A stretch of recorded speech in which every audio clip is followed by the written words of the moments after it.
Salve Maria, bom dia a todo o povo católico da terra de Santa Cruz. Quem vos fala é o Dr. Yuri Maria. E hoje eu vou ver aqui, a pedido de alguns, para responder a um artigo do senhor Alessandro Lima. Muito interessante, que eu li ali, eu fiquei até assustado. Falei, nossa, será que eu li mesmo isso? Aí ele, lá no Veritatis Splendor, ele diz: o ipso facto de São Roberto Bellarmino e os 7 vacantistas totalistas, por Alessandro Lima.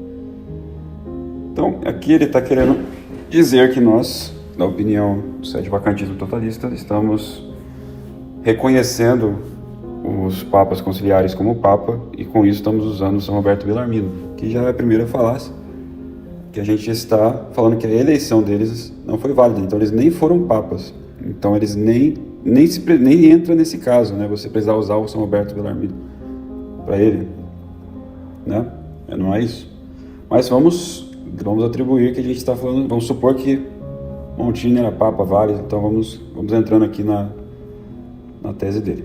Vamos dar esse argumento para ele, essa posição para ele. Então lá ele diz: os 7 vacantistas totalistas, também conhecido absolutos, ensinam que todo herege perde o seu cargo de jurisdição ipso facto, ou seja, pelo fato mesmo de sua heresia ter sido tornada pública, né? E que o mesmo princípio também se aplica a um papa que vir a ser encontrado em heresia pública, consequentemente perdendo assim o seu pontificado. Então ele aqui está falando que nós falamos isso, sendo que a gente fala que isso quem fala é São Roberto Bellarmino, e não é São Roberto Bellarmino falando, né, a minha opinião, não, ele fala assim, essa é a opinião de toda a patrística, de todos os santos padres. Mas vamos ver. Ele fala que vamos demonstrar que esse entendimento é falso e que não passa de uma leitura muito mal feita dos escritos do santo doutor jesuíta. Interessante. Então agora, se eu ler esse arquivo aqui, estou pronto para ver que eu errei, e já estou pronto para fazer novena para São Paulo VI, né, que é o nosso santo da Igreja Conciliar, que canonizações são infalíveis. Então vamos ver, vou continuar aqui. O que ensinou São Roberto Bellarmino? Os 7 vacantistas dizem, outra vez ele fala que a gente que diz, que a sua doutrina sobre a perda do cargo ipso facto por heresia tem fundamento na doutrina de São Roberto Bellarmino, doutor da Igreja. Então aqui ele tenta falar que a gente reconheceu esses papas como papas e estamos usando São Roberto Bellarmino. A gente nem chegou a usar. A gente usa isso daí para quem é da resistência, assim, que fala, você é herege e tal. A gente já te dá isso aí para eles, olha, se ele fosse papa, tá aqui São Roberto. A gente fala que a eleição dele não foi válida, mas vamos ir. E tratando sobre a hipótese teológica de um papa, pode ou não ser herege, o santo doutor jesuíta tratou 5 opiniões que se discutiam sobre o assunto. A primeira opinião: o papa jamais poderá ser herege. Isso aí, São Roberto falou, olha, isso aí é uma opinião né, de fé, de devoção, né, mas não resolve o tema em questão. É isso que ele falou na primeira opinião. A segunda opinião é: um papa perde seu pontificado ipso facto por heresia interna. Então isso aqui é do Dr. Queimada, né, que ele fala que mesmo se ele não fosse oculto, né, um herege oculto, ele perderia por Deus, por Cristo, que é o espanhol, né, espanhol mais exagerado, mas aí ele fala que isso aí não é possível, porque aí não teria, a igreja não julga os atos internos, julga os externos e tal, etc, ele dá as opiniões e refuta essa segunda opinião. Essa terceira opinião aqui, ele só colocou por questão didática, tá? Porque ninguém aceita isso aqui. A terceira opinião é que um papa, mesmo que seja herege público e manifesto, não perde o seu pontificado. Essa opinião aqui, ele fala que é a pior de todas, né? Dá uma olhada lá. Essa aqui é a opinião de vocês, da reconhecer e existir. Impressionante, essa terceira opinião. Ele escreveu aqui o Alessandro Lima, mas vamos lá. Aí tem a quarta opinião. Um herege público e manifesto não está imediatamente ipso facto deposto, né? Mas deve ser deposto e julgado pela igreja. Presta atenção, ele mesmo escreveu que deve ser deposto e julgado pela igreja. Essa quarta opinião era que a mais que ele estava querendo brigar, que ele gastou mais tinta, ali foi umas 3 páginas mais ou menos, né? E ali essa opinião do cardeal Caetano, é um cardeal que foi excelente contra Lutero e tal, tem muitas coisas boas lá. E São Roberto Bellarmino para refutar essa opinião, essa quarta opinião, que para o Caetano teria que o concílio iria ser convocado, iria julgar o Papa e ia depô-lo. É isso que estava falando. Então o Caetano está falando que o concílio estava acima do Papa, porque do mesmo modo que ele elege, ele pode retirar. É essa a opinião. Essa opinião depois é uma heresia do conciliarismo, né, que foi argumentado. Então ele refuta essa opinião, refutando principalmente dizendo que hereges já perde tudo, etc. Dê uma olhada nisso aí, muito interessante. E aí vem a quinta opinião, que o São Roberto fala que essa é a verdadeira. Então ele fala, essa é a verdadeira, lá no livro, né, que se você for, tá em português aí pelo Centro Dom Bosco, capítulo 30. Um herege público e manifesto está ipso facto deposto, e por isso pode ser julgado e punido pela igreja. Então ele está falando aqui, ele só pode ser julgado pela igreja porque ele não é mais membro da igreja, é um herege. Ele era um membro da igreja, mas saiu por si mesmo. Então agora eu posso julgá-lo, posso fazer, sou superior a ele. O cara que foi batizado agora é superior a esse herege em termos de dignidade. É isso que ele está falando aqui. Aí ele continua o artigo do Alessandro Lima, não sei o que ele é, parece que ele era protestante, eu não sei. Ele fez abjuração já, será? Alguém aí poderia mostrar pra gente, porque até o prova contrário, ele é um protestante ainda, né? São Roberto Bellarmino era adepto da primeira opinião. Aqui ele já começa a falar que ele era adepto da primeira, impressionante. Isso aqui é uma falácia, isso aqui é uma mentira. Ele fala que a verdadeira é a quinta, portanto a quinta opinião é verdadeira. Ele até fala, essa é a opinião de todos os santos padres. É impressionante esse artigo aqui, já começa com uma anedota aqui impressionante. Porém, como ela não poderia estar certa, e é a opinião comum, um papa pode ser herege, ele era contrária, dentre outras 4. Para ele, a quinta era certa. Assim, ele expressou sobre ela. Aí ele diz a opinião de São Roberto Bellarmino aqui em português, traduzido, não sei, pelo Centro Dom Bosco, né? Portanto, a quinta opinião é verdadeira. A saber, que o Papa, manifestamente herético, presta atenção, Papa manifesto, herege manifesto, por si próprio, ipso facto, deixa de ser Papa e cabeça. Qual que é a dificuldade de entender isso aqui? Assim como por si próprio deixa de ser cristão e membro do corpo da igreja. Ele deixou de ser membro da igreja. Razão pela qual ele pode ser julgado e punido pela igreja. Como qualquer pessoa herege aí, a igreja pode julgar e punir. Pena de morte, com outras coisas, milhões, então... Por isso, porque se ele for Papa, se ele não perdeu a dignidade de Papa, ele não pode ser julgado e punido. Mas se ele perdeu, se ele não é mais Papa, se ele é um herege, não é um membro da igreja, logo ele pode ser punido, pode ser julgado. Pode ser feito o que quiser com ele. Esta é a sentença de todos os santos padres, os antigos padres, os quais ensinam que hereges manifestos logo perdem toda a jurisdição. Hereges manifestos logo perdem toda a jurisdição. Aí ele continua. A primeira coisa que deve se dizer aqui, a defesa da opinião teológica por um santo doutor, não é um dogma de fé e nem mesmo doutrina católica. Olha, presta atenção. Quando São Roberto escreveu esse livro, ele não era santo e nem doutor. É só você fazer você está fazendo um anacronismo aí, né? Aí o Papa Pio XI vai, não, Pio IX, Pio XI, não me lembro, vai, ou seja, o Papa recente, pega todas as opiniões sobre isso. Ele leu João de São Tomás, leu Caetano, leu tudo. Ele leu o Santo Afonso, leu tudo. E falou, olha, não, quer saber? São Roberto é santo. Fez ele, canonizou ele. E pôs ele doutor, como doutor das controvérsias. E o livro que ele fez, ele como doutor, é esse, do Sumo Pontífice. Ou seja, se você quiser saber, se guiar sobre os assuntos do Pontífice, concílio, controvérsias, você vai no São Roberto Bellarmino. É isso que foi feito. Ele não escolheu o Cardeal Bilot, não escolheu nada, escolheu esse daí, São Roberto Bellarmino. Então aqui ele já fez um anacronismo, né? Acho que ainda tem aqueles vestígios protestantes perto dele. Ainda aí, continue, ainda mais quando há outros teólogos de igual envergadura que defenderam a opinião de fé. Impressionante. Aí, por exemplo, Santo Afonso Maria de Ligório, adepto da quarta opinião, conforme defendido. Isso aqui, defendida por Cardeal Caetano e João de Santo Tomás. Tá, João de Santo Tomás realmente era adepto do Cardeal Caetano. Ou seja, o Cardeal Caetano, o São Roberto Bellarmino veio depois do Cardeal Caetano, João de Santo Tomás veio logo após São Roberto Bellarmino. E nessa época o santo não era canonizado, tá? Aí tinha a opinião de João de São Tomás e de Roberto Bellarmino. E eles brigavam. Mas João de São Tomás, você vai ver lá também que eles falam que esse negócio de reconhecer e resistir ao Papa não existe. Então, por que você vai seguir um teólogo se não segue ele todo só nessa parte, né? Costurando, né? E no mais, não foi escolhido João de São Tomás, desculpa. Foi escolhido São Roberto Bellarmino posteriormente, como doutor da igreja, das controvérsias.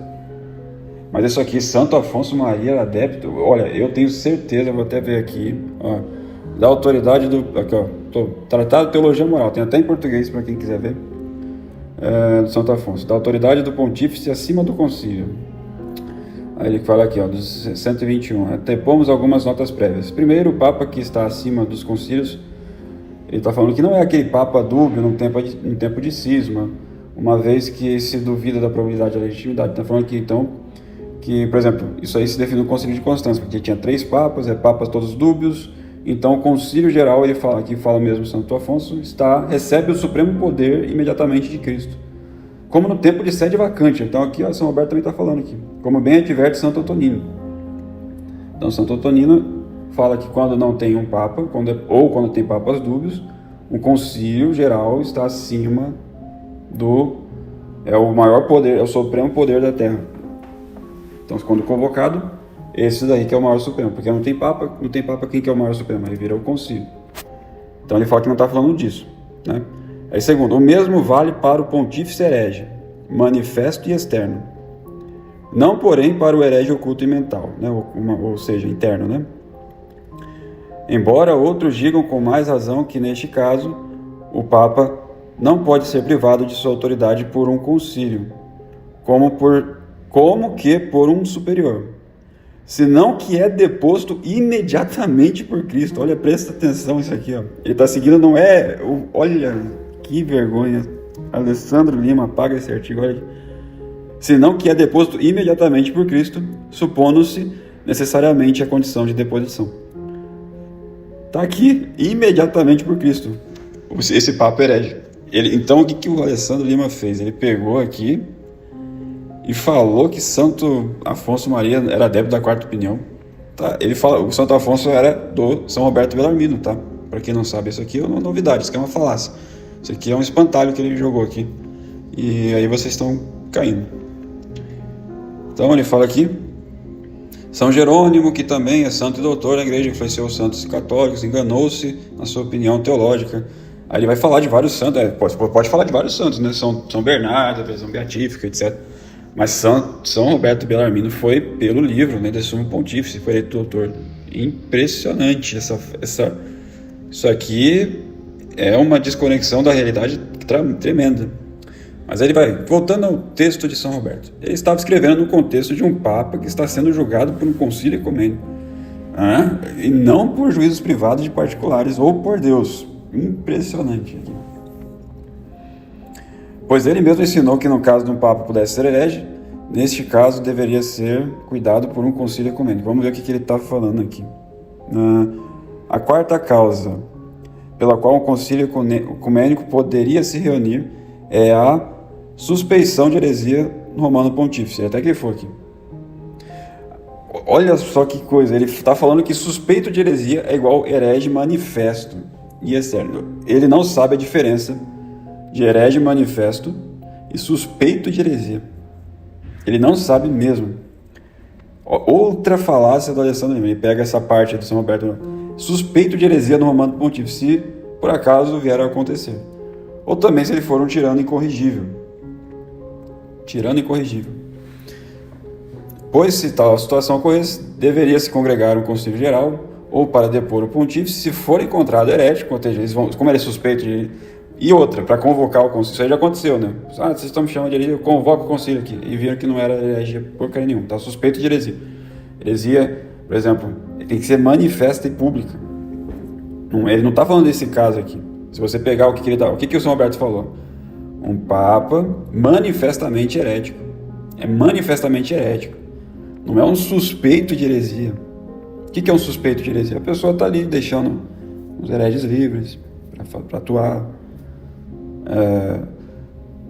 Várias outras causas, a pessoa, olha, está favorecendo os arianos, ele não falou nada de heresia, mas está favorecendo os hereges, é suspeito de heresia, né? Um padre aí colocando a música do Novo Zordo na meio da missa tridentina, né, do sul aí que a gente viu, Suspeito. Isso aí é suspeito. Então, se suspeito, você quer fazer o quê? Vai lá nele e vai perguntar, olha, você está fazendo isso mesmo? Por Deus, você jura? Juro, não estou fazendo, então pronto. É isso que ele está falando aqui. Então ele pega um contexto, uma frase, tira do contexto. Isso aqui é injustiça, tá? Com o santo doutor. Impressionante. Então deve-se congregar no concílio geral ou para depor o pontífice se for encontrado herético, ou certamente para demonstrá-lo, se parecer incorrigível em seus costumes. Ou seja, aqueles papas que, sei lá, estavam com concubina, coisas imorais, né? O papa pode ser imoral, não pode ser... O papa não é impecável, né? Mas ele não é herege, né? Jamais. Pecado da heresia, e outra, tem diferença também. O Sétimo Vaticano fala do pecado da heresia e do delito canônico de heresia. Tem duas diferenças também. Essas coisas também, eles nunca falam para as pessoas. Né? Aqui a gente está falando, não está falando de delito canônico de heresia. Pecado de heresia. O que é o pecado de heresia? E São Roberto também está falando ali de pecado de heresia. Então vamos ver aqui. Mas o delito canônico de heresia também, a gente já provou que tem isso daí. Então aqui ele pega essa parte, fora do contexto, tira, se parecerem corrigíveis seus costumes, pois como no oitavo sínodo, os concílios gerais devem conhecer as controvérsias sugeridas ao redor do pontífice e não mover audaciosamente uma sentença sobre ele. Impressionante. Então isso aqui dá um suspeito de heresia. Um papa que é suspeito de heresia. Vamos supor, Pio XII está ali favorecendo Montini, sei lá, o Roncalli deixou aquela congregação aqui, deixou o Novus Ordo surgir no reino dele, colocou os cardeais, não excomungou quem deveria excomungar, preferiu ficar conversando. Contudo, o Papa Marcelino, por si mesmo, demonstrou seu arrependimento diante do concílio e os restantes purgaram-se, bem como todos os concílios. Aí então ele continua aqui, se para o santo doutor jesuíta um concílio ecumênico, a suprema autoridade da igreja, não deveria mover audaciosadamente a sentença, olha que audacioso esse Alessandro Lima. Alessandro Lima, suspeito de heresia que ele está falando aí. Você tem que saber o que é suspeito de heresia de um herege manifesto e público. E ver que esses dois textos não estão ligados entre si. Impressionante o que ele pensaria dos sete vacantistas que fazem exatamente isso sem qualquer... Olha, eu não faço isso não, eu lamento. Primeiro que eu não reconheço eles nem como papa legítimos, né? A eleição deles foi inválida. Não tem nem como usar argumentos. Vamos supor que eles foram papa, eles foram tipo Pio XII. Naquela época, né, poderia se convocar um concílio geral para falar, olha, por que você está, esse Montini aí, mas sei lá que estava se passando, né, das coisas lá. Pio XII para mim é papa. Esses aí não são papas, eles foram eleitos invalidamente.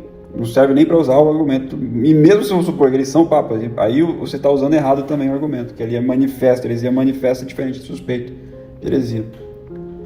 Aí continua, o que estamos dizendo pode-se provar no outro texto de São Roberto, de Mono Pontífice, falando sobre o Papa que foram acusados de heresia. Tá, não. O 10º é Marcelino, o qual sacrificou aos ídolos. Sacrificou aos ídolos, é uma coisa grave, né? Suspeito de heresia. A segundo consta no Pontifical de Damasio, na Epístola de Nicolau e a Miguel. Mas Marcelino nem ensinou algo contrário a fé. Então, ele nem ensinou. Imagina, vamos supor, ele está querendo falar que o Concílio Geral, Paulo VI, a Missa Nova, Bergoglio, os motos próprios, essas coisas, todos os ensinamentos, né, no avião, essas coisas aí, é igual isso aqui. Ele quer comparar a mesma coisa. Nem ensinou ao contrário, nem foi herético ou infiel, a não ser por um ato externo perpetrado por medo da morte, ou seja, medo de morte. E foi feito isso por força. Então, quando a pessoa é feita por força, o próprio Código de Direito Canônico fala por força, né? Você foi feito por coagido para fazer isso. Escusa. Isso é a mesma coisa que o Lefebvre usou para sagrar sem mandato apostólico. É impressionante. Por outro lado, se ele caiu ou não do pontificado por causa daquele ato externo, isso não tem muita importância, visto que ele mesmo abdicou do pontificado e depois foi curado com uma. Então, eu creria, porém, que ele não caiu. Aqui o São Roberto fala dele mesmo. Primeira vez que São Roberto fala dele mesmo, né? Eu creria. Sendo que aquelas outras lá não é a opinião dele, é de todos os santos padres, né? Ele só pega e fala, não, isso aqui é de todos, não é nem minha, não vou nem falar da minha opinião. Eu creria, porém, que ele não caiu do pontificado ipso facto, porque constava suficientemente para todos os padres conciliares que ele sacrificou os ídolos somente por medo. Então, ele foi suspeito de heresia, chegou no concílio lá e falou, não, isso aí foi por medo. Todo mundo, unânime. E Santo Agostinho diz que São Marcelino é inocente e nenhum dos antigos historiadores faz menção deste lapso.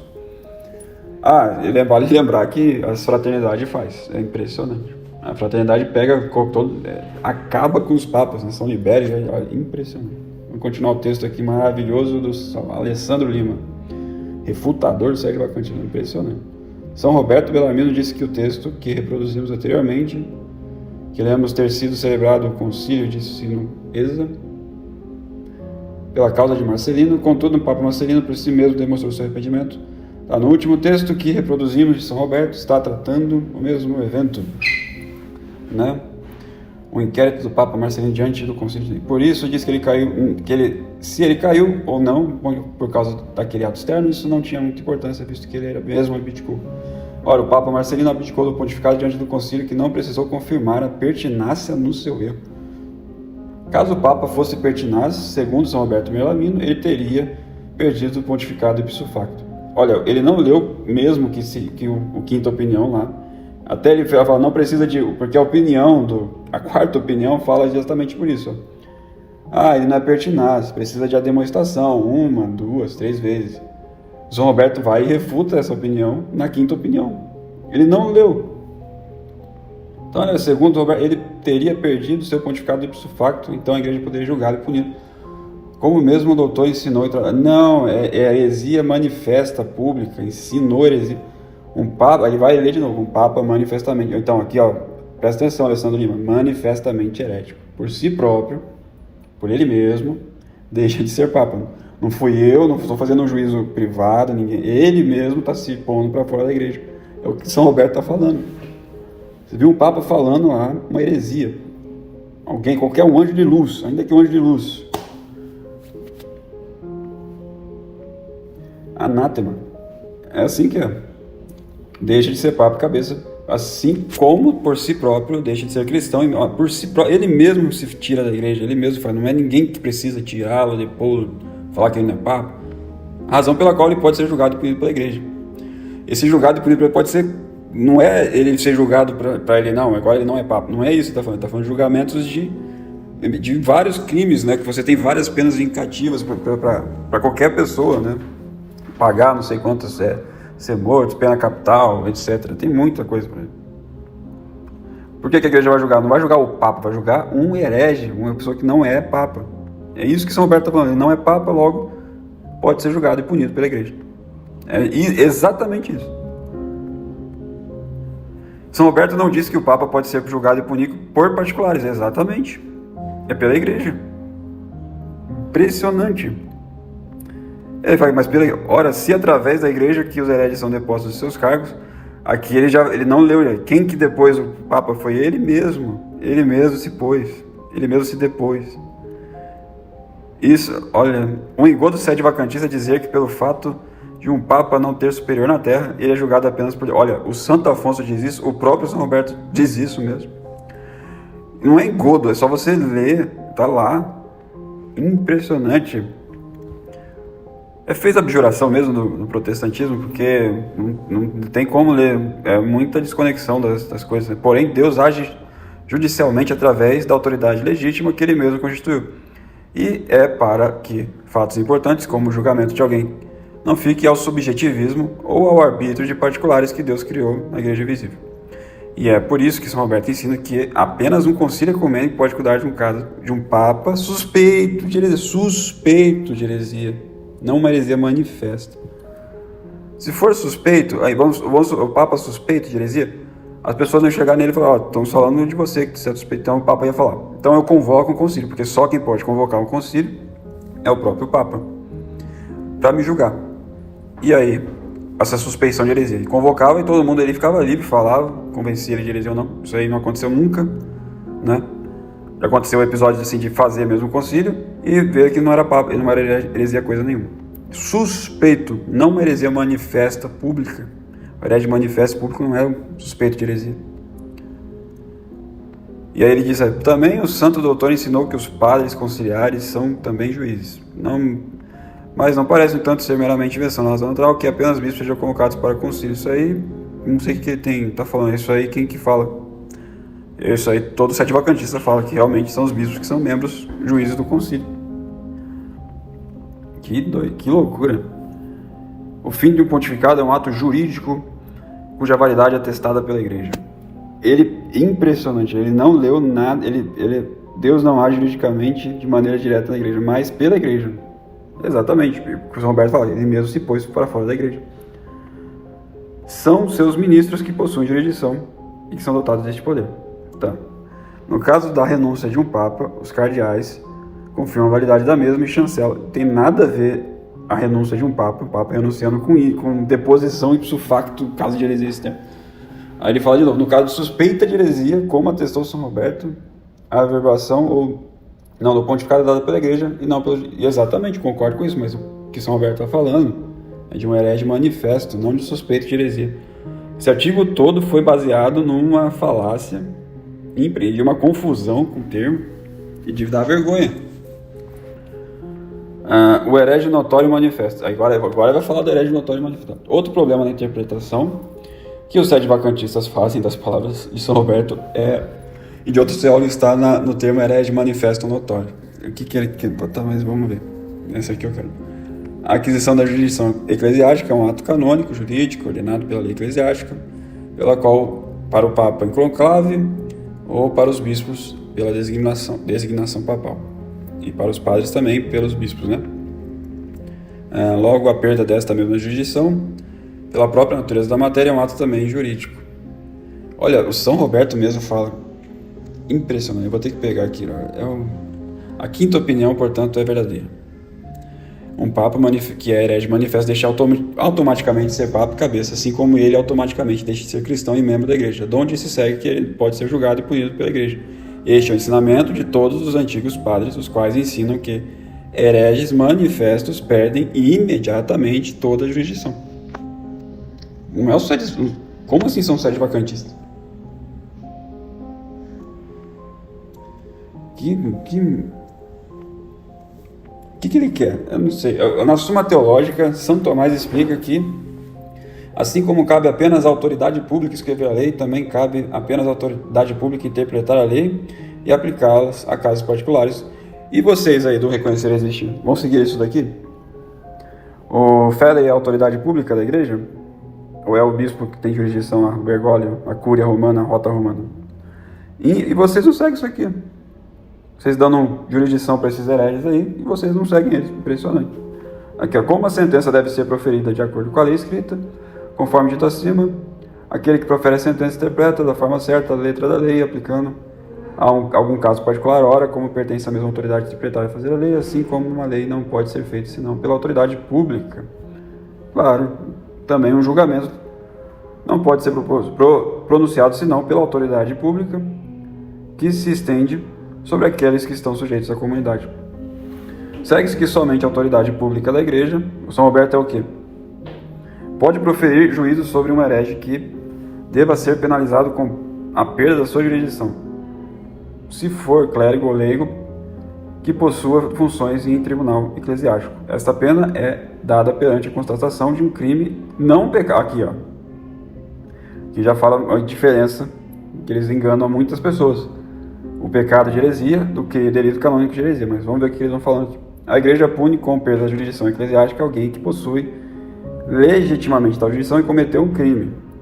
No caso que nos ocupa, trata-se do crime de heresia. O crime de heresia no Código de Direito Canônico está lá. Ipso facto. Tem vários delitos lá que são ipso facto. São assim imediatamente. As sentenças são feitas imediatamente. Ipso facto. Eu não sei o que ele está falando aqui. Para que a pena seja dada, justamente o crime deve ser público, pois a igreja só julga no foro externo e notório, ou seja, manifesto. Vamos lá, beijar o Corão, impressionante, ó. Os canonistas explicam os livros do Ratzinger, aquelas coisas. Nossa, tem mais um documento mas vamos lá. Os canonistas explicam que um crime notório difere de um crime público, exatamente isso mesmo, pelo grau da inexcusabilidade do ato. A respeito desse ponto, explica Padre Agostini. Um crime notório, notoriedade de fato. Então aqui tem a diferença de notoriedade de lei e de fato. De lei, por exemplo, um bispo só pode fazer você dar notoriedade de lei, e pela lei, né? Não precisa ser o do fato realmente que a gente usa, né? Fato é uma coisa que, notoriedade de fato, é uma coisa que é impossível de ser escondida, é uma coisa escancarada. Tem documento, tem livro, tem filmes, tá tudo lá, pública na Praça de São Pedro falando heresia. Então, isso aí é um crime notório de fato, né? Foi cometido em circunstâncias tais que não pode ser ocultado por qualquer artifício ou desculpado por qualquer suposição legal ou prova circunstancial. Portanto, não só o fato em si deve ser notório, mas também o seu caráter criminoso. E este elemento, inexcusabilidade ou de conhecimento de caráter criminoso do ato que parece distinguir um crime público de um crime notório. O crime público, por exemplo, é 10 pessoas. Né? 10 para 10, tem alguns canônicos que falam que é 5. Né? E crime público manifesto notório é aquele que é impossível de se esconder, de não se provar. Tem muitas coisas, foi para muita gente. Padre Agostinho observa a principal distinção entre crime público e crime notório, e este é o último que se refere principalmente à inexcusabilidade.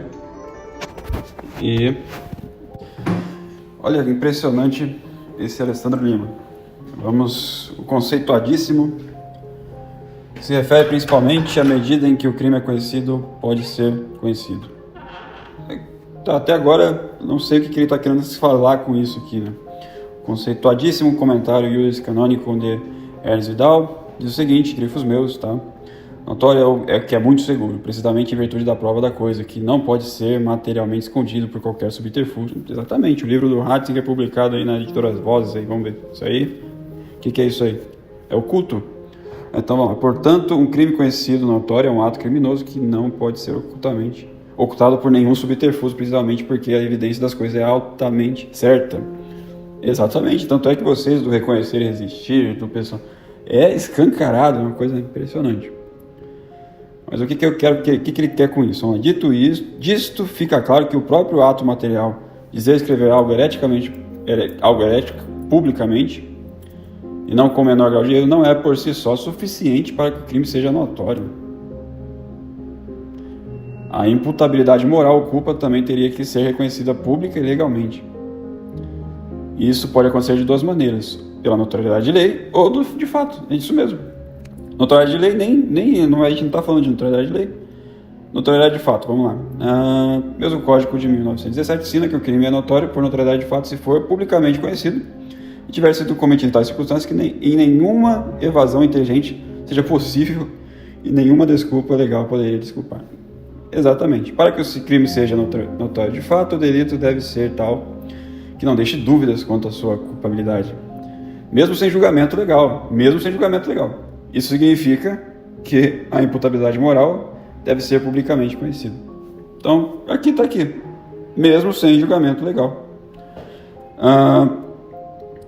O comentário de 1943, um delito é notório pela notoriedade de fato se for publicamente conhecido e cometido em circunstâncias tais que não possa ser dissimulado por qualquer subterfúgio, nem desculpado por qualquer desculpa admitida por lei, ou seja, tanto de fato como a imputabilidade ou responsabilidade criminal devem ser publicamente conhecidos.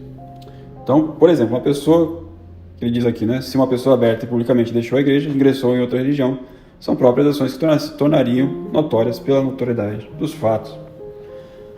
Claro, a pessoa que fez uma heresia pública e manifesta num livro também, várias coisas, né? Em meio de São Pedro. Então agora aqui, quem atesta a notoriedade do crime? Então aqui, lá mesmo ali no texto ele escreveu aqui, mesmo sem julgamento legal, vamos ver o que ele vai falar aqui.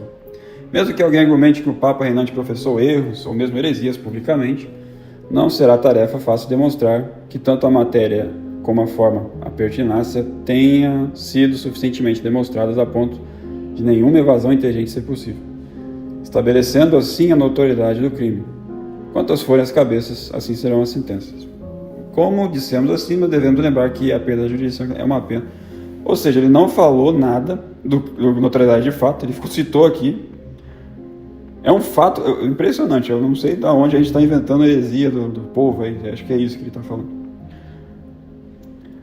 Como dissemos acima, não são particulares que... Não sou eu que estou falando isso, é impressionante, mas a autoridade pública, como ensinou Santo Tomás, neste caso a igreja, logo somente a igreja é capaz de determinar a notoriedade do crime e não o grupo de sacerdotes. Então, a notoriedade do crime é de lei, quando é pela lei, pelo meios judiciais. De fato, não precisa ser pela lei. Olha, impressionante. Assim, para que haja a perda da jurisdição eclesiástica por crime de heresia, é preciso ter os seguintes elementos presentes: crime público e imaterial. O crime tem que ser notório. O ecumenismo não é nada, né? É processo legal e canônico. Ou seja, ele esquece totalmente as coisas, né? É que ele está querendo falar do crime canônico de heresia, que eu já falei também, já consegui fazer um vídeo falando sobre isso. É sim crime canônico de heresia. O herege público e manifesto, ele também cai no delito canônico de heresia. Excomungado ipso facto. Mas o que a gente fala, o São Roberto está falando também, era o pecado de heresia, público e notório. Julgado pela autoridade competente, a igreja. Impressionante. Então, Monsenhor Lefebvre, Tuque, o Santos Arriaga, tantos outros padres e bispos, então, desde só não vale. Entende? Retornemos ao que ensinou São Roberto Bellarmino e veremos que todos esses elementos estão lá presentes. Um Papa manifestamente, notoriamente herético, por si próprio.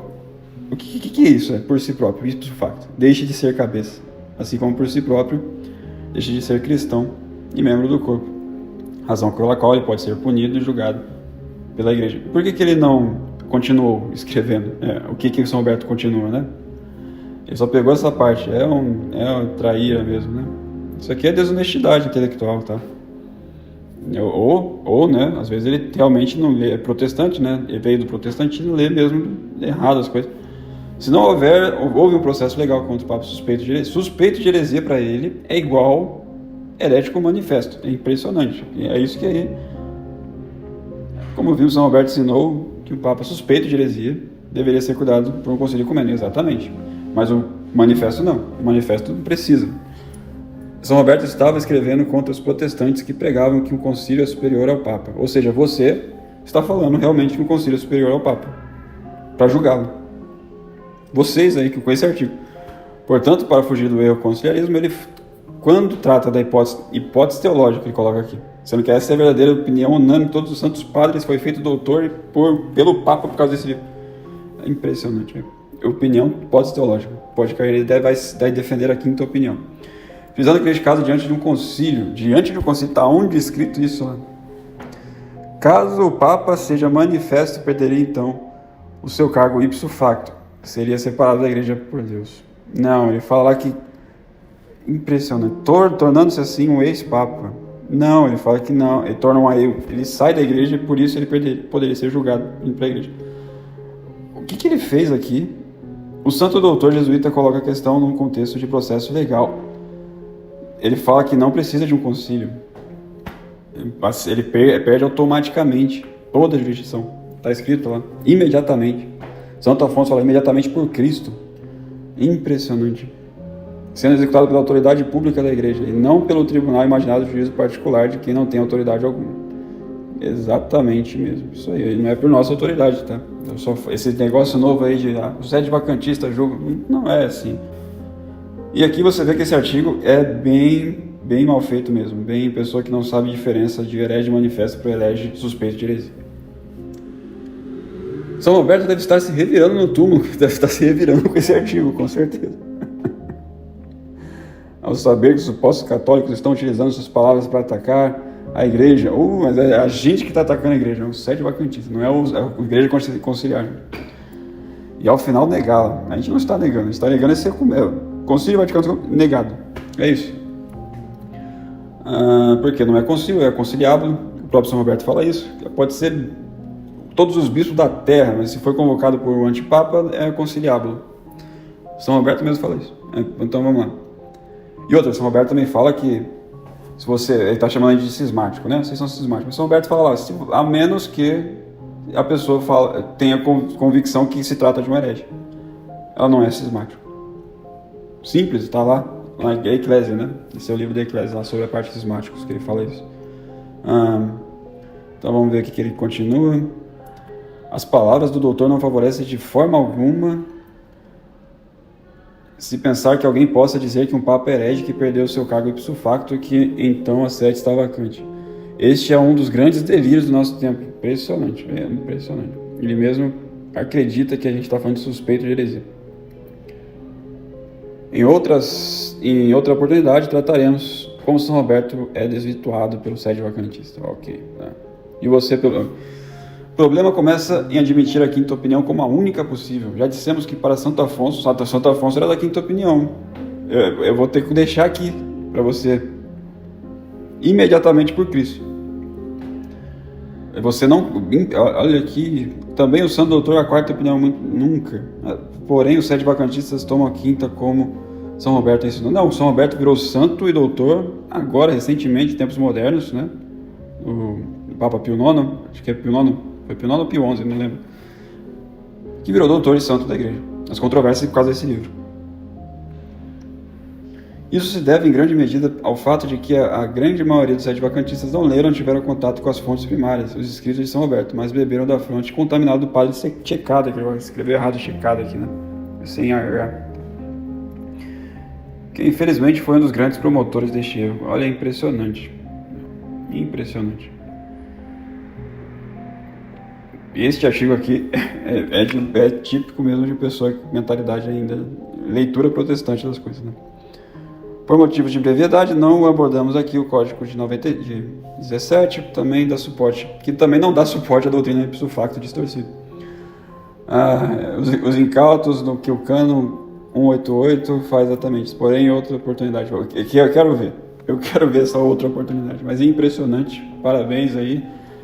Esse artigo aqui me fez a alegria do dia, né? Dei umas risadas aqui, muito engraçado, parabéns, muito bom. Aqui no Brasil a gente tem que rir para não chorar mesmo, impressionante. Infelizmente tem amigos nossos aí levando esse senhor a sério, né? Parece que ele vai publicar um livro aí, então já vemos que o livro vai ser bom, vai ser muito bom. Sabe a diferença de suspeito para herege manifesto e começa a falar baboseira de Santo Afonso, né? Assim, quem quiser perder tempo, vai nas fontes de tudo que ele colocar ali e tal, mas isso aqui é uma pessoa que não sabe ler mesmo. Não sabe ler, não sabe interpretar, então fez recentemente aí um vídeo, né, que eu vi, e o canal que chamou ele não chama nunca sede vacantistas. Vão chamar sede vacantistas doidos aí, né, entre aspas, sede vacantistas, né, os doidos aí que se vestem como religiosos, ficam falando besteira, esses aí eles gostam de chamar, mas a gente aqui, a Ração, o professor Sapucaia, os bispos mais sérios, né, da igreja, nem os tesistas eles chamam, ninguém, nada.